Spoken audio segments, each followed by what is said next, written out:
Hello, good morning. Welcome to week one. It was so nice to meet everyone this weekend, and starting to get to know you has been great. I really look forward to reading your work this semester and getting to know you more. So I know we went over week one this weekend. I just want to review a few things for you. Don't forget that your prayer share document is there. If there's anything that you would like to add, please do so. I will be checking it weekly as well. Reminder that technically today is the start of week one, and then the week will end Tuesday.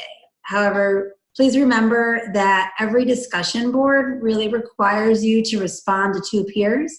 So make sure you have posted your initial post by Sunday nights at midnight, and then respond to your peers from there.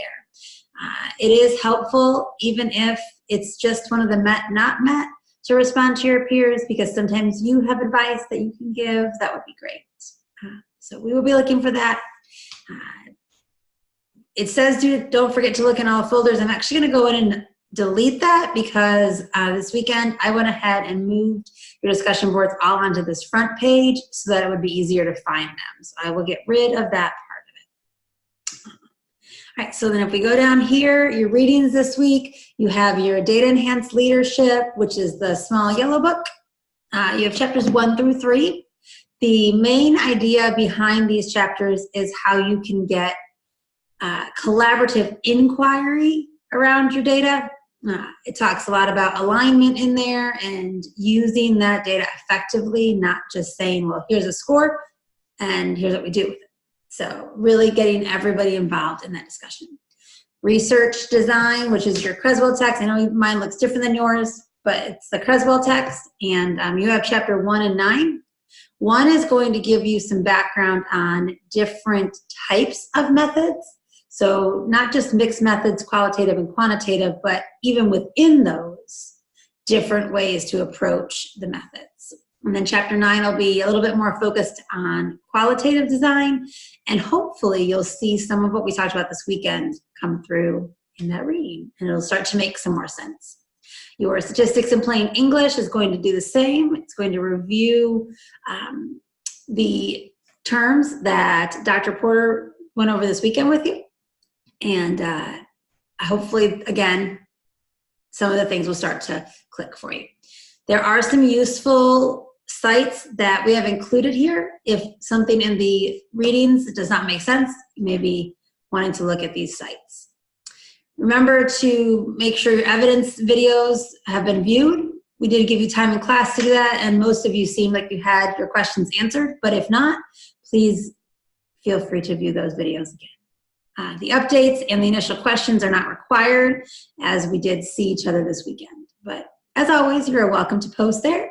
You can use the initial questions place to post questions to Dr. Porter or myself, or you can come over here to questions for my instructor.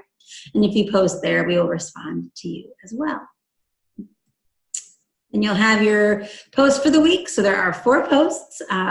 The first one will talk about chapter 1 and 9, basically asking you what is the difference between a quantitative and a qualitative study, and currently which research design do you feel comfortable with. I would be really interested to hear not just quantitative, qualitative, or mixed methods, but if as you are reading there's a specific method that strikes you, I would love to hear that as well. It would help me to help mold your dissertation as you are going through. Then you'll have your statistics. Each week, your statistics response will be very similar. Basically, it will ask you, what didn't you know before that you do now? What do you think is the most important piece of information from the chapter, and how might you use that in future research or in your dissertation? So if you are moving along in your dissertation, it's a great book to really apply to your research work. If you're not there yet, that's okay too, because statistical analysis can be used in any research that you do. This will be a short post here, this using task stream feedback. Basically here, you're looking at what you were told last semester, on your PE and your FCEP. And then you are giving me some goals as to this is what you're going to work on this semester based on that feedback. It kind of helps put it all in perspective for me to know what you were asked to do with previous professors, and then also so I can help guide you with my feedback. Your week 1 FCEP, you will basically just review what you have done and then consider what you know about program evaluation, which could really help to review back to the Fitzpatrick text, this one. And then just how might you use that program evaluation as you are then writing your executive summary and really analyzing your FCEP data. Finally, you have the clinical experience log.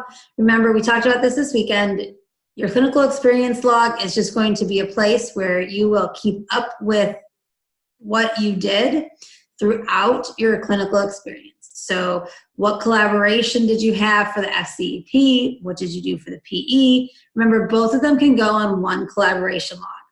You should also include time you spent preparing, any meetings you have. You can even discuss if there's extensive email communication that could go on there, especially with it being the summer. I know that we're going to need to be a little bit more creative with our collaboration. And then, as we said, if you know that you will not see your person that you are getting to sign your log, make sure they sign it before you leave school.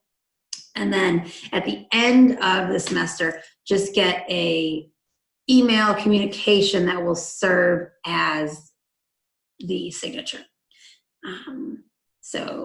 And then you see I've added that here right at the bottom. Since this is a summer course, you are welcome to get your school leader to sign if you can't get a district signature, or have your district connection sign the first log and then communicate with them via email at the close of the semester.